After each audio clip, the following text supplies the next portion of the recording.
After he had finished speaking in the hearing of the people, he entered into Capernaum. A certain centurion's servant, who was dear to him, was sick and at the point of death. When he heard about Jesus, he sent to him elders of the Jews, asking him to come and save his servant. When they came to Jesus, they begged him earnestly, saying, "He is worthy for you to do this for him, for he loves our nation, and he built our synagogue for us." Jesus went with them. When he was now not far from the house, the centurion sent friends to him, saying to him, "Lord, don't trouble yourself, for I am not worthy for you to come under my roof. Therefore I didn't even think myself worthy to come to you, but say the word, and my servant will be healed. For I also am a man placed under authority, having under myself soldiers. I tell this one, 'Go,' and he goes, and to another, 'Come,' and he comes, and to my servant, 'Do this,' and he does it." When Jesus heard these things, he marveled at him, and turned and said to the multitude who followed him, "I tell you, I have not found such great faith, no, not in Israel." Those who were sent, returning to the house, found that the servant who had been sick was well. Soon afterwards he went to a city called Nain. Many of his disciples, along with a great multitude, went with him. Now when he came near to the gate of the city, behold, one who was dead was carried out, the only born son of his mother, and she was a widow. Many people of the city were with her. When the Lord saw her, he had compassion on her and said to her, "Don't cry." He came near and touched the coffin, and the bearers stood still. He said, "Young man, I tell you, arise." He who was dead sat up and began to speak. Then he gave him to his mother. Fear took hold of all, and they glorified God, saying, "A great prophet has arisen among us, and God has visited his people." This report went out concerning him in the whole of Judea and in all the surrounding region. The disciples of John told him about all these things. John, calling to himself 2 of his disciples, sent them to Jesus, saying, "Are you the one who is coming, or should we look for another?" When the men had come to him, they said, "John the Baptizer has sent us to you, saying, 'Are you he who comes, or should we look for another?'" In that hour he cured many of diseases and plagues and evil spirits, and to many who were blind he gave sight. Jesus answered them, "Go and tell John the things which you have seen and heard, that the blind receive their sight, the lame walk, the lepers are cleansed, the deaf hear, the dead are raised up, and the poor have good news preached to them. Blessed is he who finds no occasion for stumbling in me."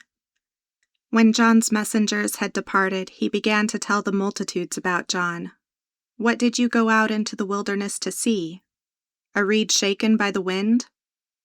But what did you go out to see? A man clothed in soft clothing? Behold, those who are gorgeously dressed and live delicately are in king's courts. But what did you go out to see? A prophet? Yes, I tell you, and much more than a prophet. This is he of whom it is written, 'Behold, I send my messenger before your face, who will prepare your way before you.'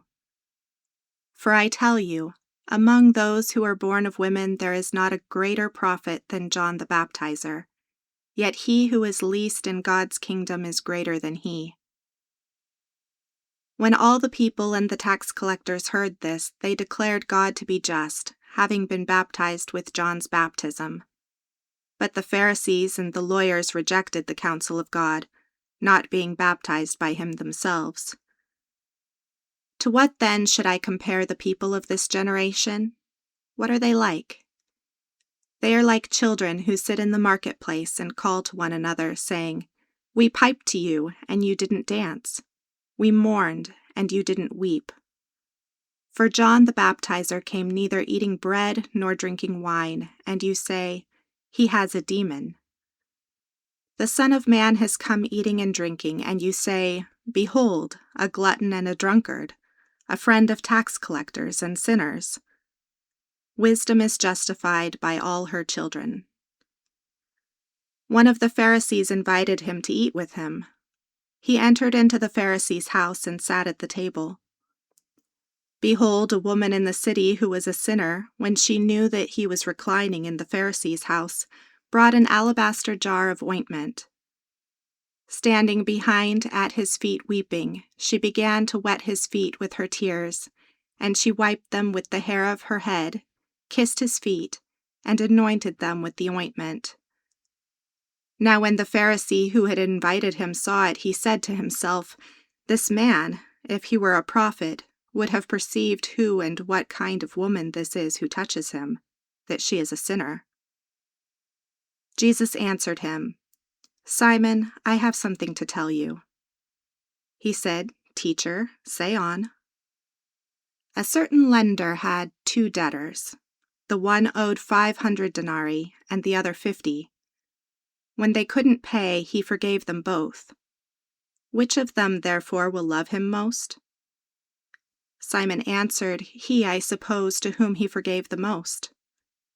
He said to him, "You have judged correctly." Turning to the woman, he said to Simon, "Do you see this woman? I entered into your house, and you gave me no water for my feet, but she has wet my feet with her tears, and wiped them with the hair of her head. You gave me no kiss, but she, since the time I came in, has not ceased to kiss my feet. You didn't anoint my head with oil, but she has anointed my feet with ointment. Therefore I tell you, her sins, which are many, are forgiven, for she loved much. But one to whom little is forgiven loves little." He said to her, "Your sins are forgiven." Those who sat at the table with him began to say to themselves, "Who is this who even forgives sins?" He said to the woman, "Your faith has saved you. Go in peace."